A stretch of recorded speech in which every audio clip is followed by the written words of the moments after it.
नमस्कार किसान साथियों, रियल किसान चैनल में आप सभी किसान साथियों का बहुत बहुत स्वागत है। मैं सुखेंद्र सिंह। तो किसान साथियों, आज जो हम बात करने वाले हैं वो करने वाले हैं पीएसबी कल्चर।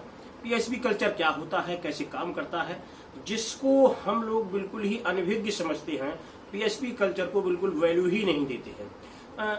उसमें दिक्कत ये है कि हम सबको पीएसबी कल्चर के बारे में बहुत ज़्यादा पता नहीं है, क्योंकि बहुत ज़्यादा प्रचलन में इसका प्रचार वगैरह होता नहीं है। जो लोग जानते हैं वो इसको यूज करते हैं। पीएसबी कल्चर का जो है जिक्र तो बहुत सुना होगा। पीएसबी कल्चर का मतलब होता है फास्फोरस सोलेबलाइजिंग बैक्टीरिया, पीएसबी।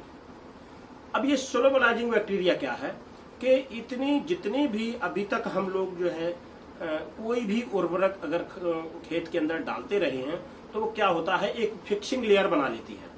वो एक फिक्स मात्रा में ही आपके पौधों को मिलेगी, बाकी वो बेस्ट बन के पड़ी रहती है, वो किसी काम में नहीं आती है। तो ये बैक्टीरिया क्या करते हैं, ये बैक्टीरिया जैसे ही आप डालोगे, आप एक चीज की गांठ बांध के रख लो। आप जो 1846 डीएपी लेके आते हो तो एक कट्टा में जो है 1846 का फार्मूला होता है, मतलब 100 किलो में 46 किलो। अब 46 किलो में 50 किलो की कट्टे में आपको जो बोरी है उसमें आपको कितना मिला, केवल 23 किलो। अब 23 किलो जो आपने डाला, अब 23 किलो भी पूरा आपके पौधे को नहीं मिलेगा। ये साइंटिफिक रिसर्च भी है कि आपको पूरा 23% नहीं पौधे को मिलेगा। 23 में से कितना मिलेगा, केवल 5 से 6 किलो। बाकी का 17-18 किलो आपका ऐसा ही बेस्ट पड़ जाएगा। क्यों?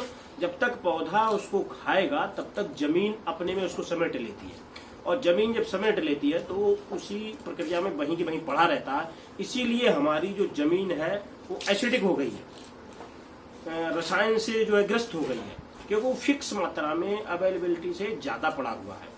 अब उसका हम ऐसा कोई साधन नहीं करते हैं जिससे उसमें ऐसा कोई चीज डाल दें।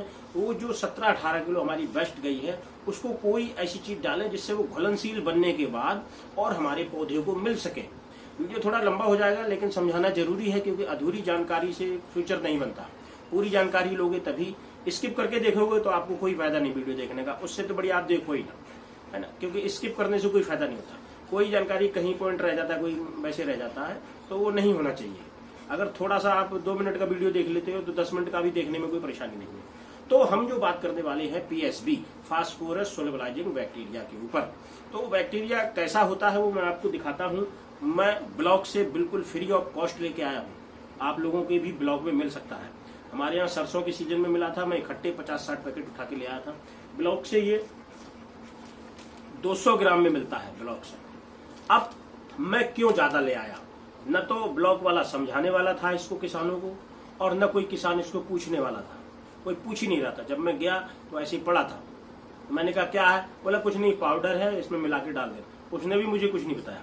तो इतना किसान क्या करेगा, जब उसको कुछ पता ही नहीं है तो वो पाउडर ही समझ रहा है, वो छोड़ा ना, पाउडर क्यों डालेंगे।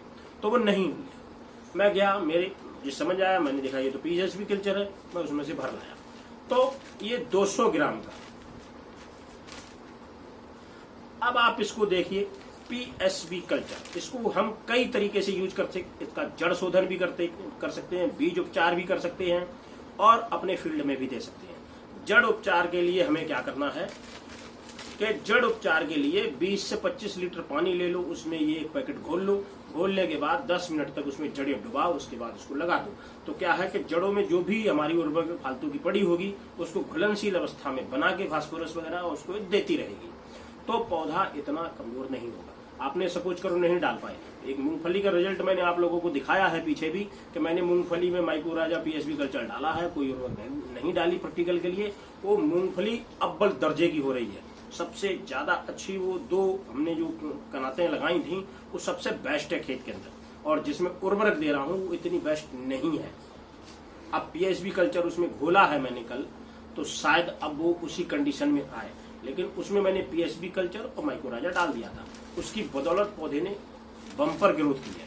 अब आगे जब उसको निकलेगी वो भी मैं आप लोगों को दिखाऊंगा आगे क्या रिजल्ट आता है। तो इसको जड़ शोधन के लिए मैंने आपको बताया 20 से 25 लीटर पानी ले लो, उसमें एक पैकेट घोल लो 200 ग्राम का। घोलने के बाद उसमें 10 मिनट के लिए जड़ें डुबाओ और उसकी रोपाई कर दो, ठीक है। अब इसमें भूमि शोधन के लिए ये आप 1 किलो ले आओ। 1 किलो लाके 100 किलो सड़ी हुई वर्मी कंपोस्ट हो, या सड़ी हुई गोबर की खाद हो, या कुछ न मिले तो आप गीली सी थोड़ी सी हल्की नमीदार रेत ले लो, कोई जो बालू आती है उसको ले लो, उसको थोड़ा नम करके उसमें मिला लो और इसको आखिरी जुताई के समय खेत में बखेर दो। खेत में बखेर दो, नमी होनी चाहिए खेत में, खेत को बखेर दो और बस बखेरने के बाद आपका काम पूरा हो गया। अब ये बैक्टीरिया काम खुद करेगा। तो ये सारे इसके फायदे हैं। और इसमें आपको जो आप फास्फोरस डीएपी वगैरह देते हो, तो अगर आप उसमें 50 किलो की बोरी देते हो तो ये बैक्टीरिया डालने के बाद आप केवल 15 किलो ही देना। 50 किलो बोरी की जगह केवल 15 किलो, ताकि ये बैक्टीरिया डाल देना और आप देखोगे फास्फोरस की डिफिशियंसी आपके पौधे में आएगी नहीं और ग्रोथ पहले से ज्यादा, यानी खाद कम डाली और ग्रोथ ज्यादा हुई। तो आप लोगों से अनुरोध है कि पीएसबी कल्चर का ज्यादा से ज्यादा यूज करें, जिससे हमारी खेती उन्नत खेती कहलाए और हम जैविक की तरफ एक कदम बढ़ा दें। और सस्ता भी है, अच्छा भी है। अभी डाई की जो मारामारी हुई थी वो आप लोगों ने सबने झेली होगी, हमने भी झेली है, लेकिन इसके सब यूज करने से ये सब खर्चे हमारे घट जाते हैं। तो यही समझदारी की खेती कहलाती है। तो अगर ये आप लोगों को जानकारी पसंद आई हो तो लाइक, शेयर एंड सब्सक्राइब करें। मिलते हैं अगले वीडियो में।